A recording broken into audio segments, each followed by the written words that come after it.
Ça serait presque un mot final, mais il y a certainement pas mal de questions dans le public, parmi les présents, parce qu'Alain Tanner, il n'aime pas le mot public, qu'il trouve plutôt péjoratif. Donc, si vous avez des questions, n'hésitez pas à les poser. Il faut préciser. Bon, alors précise. Non, parce que je dis dans le livre, pour un cinéaste aujourd'hui, le pire ennemi, c'est le public. Alors, horreur, non. Alors, je précise tout de suite que je substitue la notion de public, qui est une notion économique. Le public, c'est tout le monde, c'est les consommateurs, c'est ceux qui vont à l'appel de la publicité comme un troupeau de moutons voir les films. C'est tout le monde, donc personne. Alors, je substitue cette notion de public par celle de spectateur. Et le spectateur, c'est vous séparément, en tant que être humain, avec ce qu'il est, ce qu'il a, etc. Mais c'est quelqu'un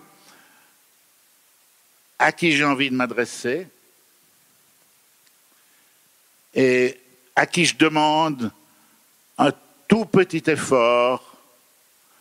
Je me souviens la théorie à l'époque, dans les années 70, quand on parlait du public au travail. On lui demandait plus de boulot qu'aujourd'hui. Hein? Aujourd'hui, moi je demande simplement au public un tout petit effort, pas difficile, faire un petit pas en avant vers moi. C'est-à-dire que moi, je ne suis pas là pour l'hypnotiser, pour le mener par le bout du nez dans une belle histoire avec la catharsis finale. Je suis là pour lui parler, lui dire quelque chose, communiquer quelque chose avec lui. Voilà. Alors ça demande qu'on soit deux.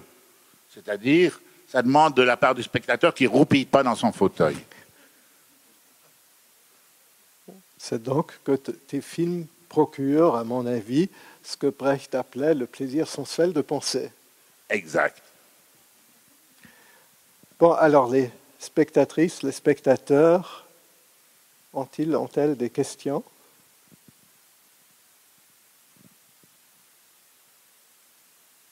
Vous avez bien compris qu'avec Alain Tanner, il faut aussi que vous soyez un peu actif.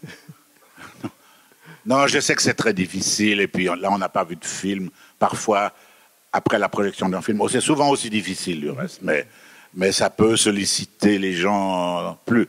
Ben, je sais pas, moi, j'oblige personne à parler, mais ça me ferait plaisir que soit une remarque, soit une question, soit une insulte, je ne sais pas.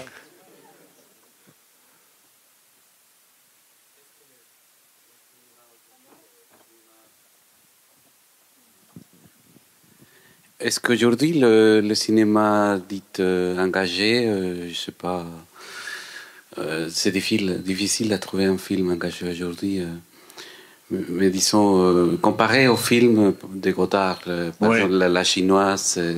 Non, aujourd'hui, je pense qu'il y a beaucoup d'engagement dans le cinéma, mais essentiellement dans le cinéma documentaire. Ah, tout à fait. Et beaucoup moins dans le cinéma de fiction. Mm-hmm. Mais dans le cinéma documentaire, il y a effectivement beaucoup d'engagement, parce que le rapport est plus direct avec une matière, et qu'il y a beaucoup de choses à dire sur notre pauvre monde d'aujourd'hui. Donc, si on a des choses à dire sur ce pauvre monde, c'est à partir d'un engagement personnel. Beaucoup plus dans le documentaire. Puisque tu mentionnes les documentaires, tu avais bien tourné des documentaires à tes débuts, et après Charles Mort ou Vif, tu as fait, au fond, qu'un seul retour au documentaire avec Les Hommes du Port. C'était par la logique du système de production? Non, mais j'avais pas le temps. J'avais pas le temps. Il y avait trop de personnages. Non, c'est-à-dire que je m'attache. À partir du moment où je me suis attaché à la fiction et à créer des personnages, j'avais envie de faire ça, j'avais plus le temps de faire du documentaire. J'avais eu parfois des désirs, mais là, celui que j'ai fait en 95, c'est une commande, du reste, qu'on m'a demandé. J'avais un très fort désir de le faire. Donc, je l'ai fait. Mais c'est vrai qu'autrement, j'étais plus du côté invention de personnages que aller regarder les autres et les filmer. Il y a plus de liberté dans le je que dans le nous.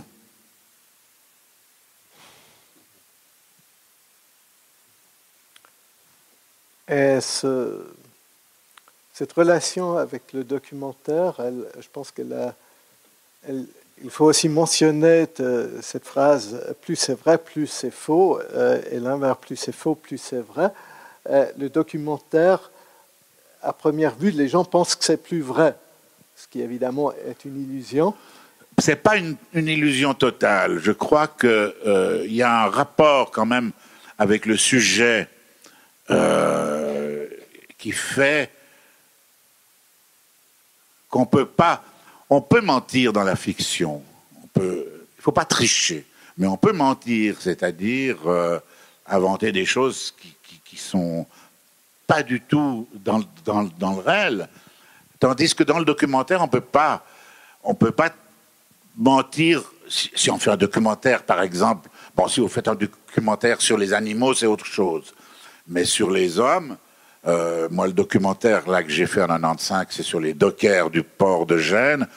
Je peux absolument pas mentir à leur sujet. Alors c'est vrai qu'il y a une vision personnelle, hein, qu'il faut partager du reste avec eux.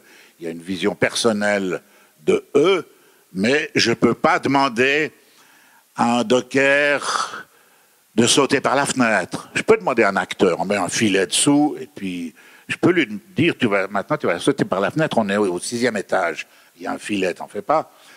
Mais un docker de Gênes, je peux pas lui dire, tu vas sauter par la fenêtre. Donc tu as une relation différente, évidemment. Complètement différente. Oui. Complètement différente. Je vois où tu veux en venir, mais c'est-à-dire qu'il y a quand même, dans le documentaire de création, pas simplement le reportage, mais le documentaire de création, il y a une partie de la subjectivité de celui qui le fait. Mais il y a un rapport tout autre au monde et aux gens. Et les personnages dont tu parlais dans tes films de fiction, tu écris que très souvent tu avais déjà une idée de l'acteur, de l'actrice qui allait interpréter ce personnage.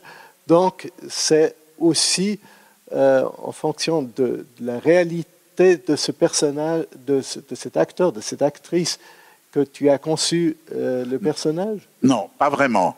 C'est-à-dire que les deux choses, c'était pas très fréquent, mais ça m'est arrivé quelquefois, les deux choses arrivent en même temps. C'est-à-dire que le personnage et l'acteur qui pourrait l'incarner, l'interpréter, ça peut arriver en même temps. Mais je dis pas, je vais faire tel film parce que cet acteur est comme ça jamais. C'est quand même le personnage qui arrive en premier, mais si au moment où le personnage arrive, l'acteur arrive aussi, c'est formidable. Parce qu'à ce moment-là, on peut créer le personnage à partir de son idée, mais en ayant toujours à l'esprit le corps qui va l'incarner. Et ça, c'est un atout énorme. Par exemple, c'était le cas avec Bruno Ganz quand on a tourné dans La Ville Blanche. Les deux choses sont parties ensemble. Et j'aurais jamais pu le faire sans lui. Je n'aurais jamais tourné s'il n'avait pas accepté. Tu mentionnes dans La Ville Blanche, c'est bien parce que c'est bien le seul tournage que tu as fait à Bâle, je crois. J'aurais pas dû, du reste. Pour la petite histoire. Non, mais c'est pas de la faute de Bâle. C'est de ma faute à moi. C'est-à-dire que j'aurais pas dû montrer l'épouse, je pense. En voyant le film 20 ans plus tard, ou 25 ans, je sais pas, mon impression, c'est que j'aurais pas dû montrer l'épouse. J'aurais dû faire ça autrement. Et l'épouse habitait Bâle, puisque c'est un marin suisse, donc je me suis dit, Bon, le port d'attache de tous les bateaux suisses, c'est Bâle. Il habite Bâle, voilà. Et comme Bruno Ganz est suisse-allemand, il est zurichois,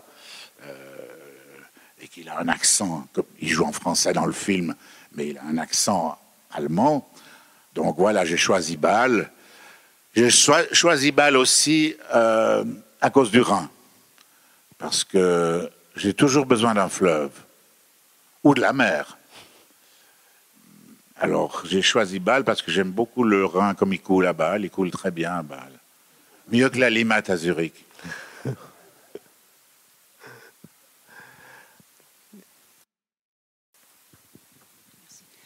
Quand je vous écoute maintenant, je suis un peu étonnée que vous avez dit qu'on peut tricher dans les films de fiction et pas mentir. Non, l'inverse. L'inverse, on peut mentir. Non, oui, justement. Mais on n'a pas le droit de tricher. Voilà. Je ne suis pas sûre, parce que vous avez dit, si vous dites à un acteur de sauter par la fenêtre et il y a un filet, alors pour moi, c'est tricher. Mais on ne peut pas mentir. Et il y a les personnages peuvent mentir parce que les hommes et les femmes mentent, c'est normal. Mais on ne peut pas mentir dans la présentation de ce personnage, dans la construction de ce personnage. C'est ça qui me Non, ce que je veux dire, c'est que dans la vie, tout le monde ment. Et c'est absolument normal. Alors, oui. Il y a des petits mensonges, il y a des gros mensonges, mais qui n'a pas dit un mensonge de sa vie n'existe pas. Et puis parfois, le mensonge est en même temps à la fois très utile et très moral, selon les circonstances. C'est pour ça que je dis qu'on peut mentir. Mm-hmm. Tricher, c'est autre chose. Bien sûr, c'est pas de la tricherie de sauver la vie de l'acteur qui saute du 6e étage. Oui, mais... C'est simplement tous les trucs du cinéma. Oui, Vous savez, cinéma, vous avez le cadre ici, vous jouez la scène la plus dramatique entre deux acteurs, on dit coupe, il sort du cadre, il se marre comme un fou. Donc c'est vrai qu'il y a sans arrêt un artifice. Sans arrêt un artifice. Non, ce que je veux dire, c'est beaucoup plus profond. C'est-à-dire, aucun artiste n'est un artiste s'il triche. Point final. Il ne peut pas tricher. Avec la vérité. Et la vérité, ça peut dire tout ce qu'on veut, je veux dire, mais avec sa vérité à lui. Il ne peut pas tricher. Oui, ça. Sa vérité à lui. Chacun a la sienne. Mais sa vérité à lui, il ne peut pas tricher avec. Sinon, on peut le jeter. Oui. Alors là, je suis d'accord.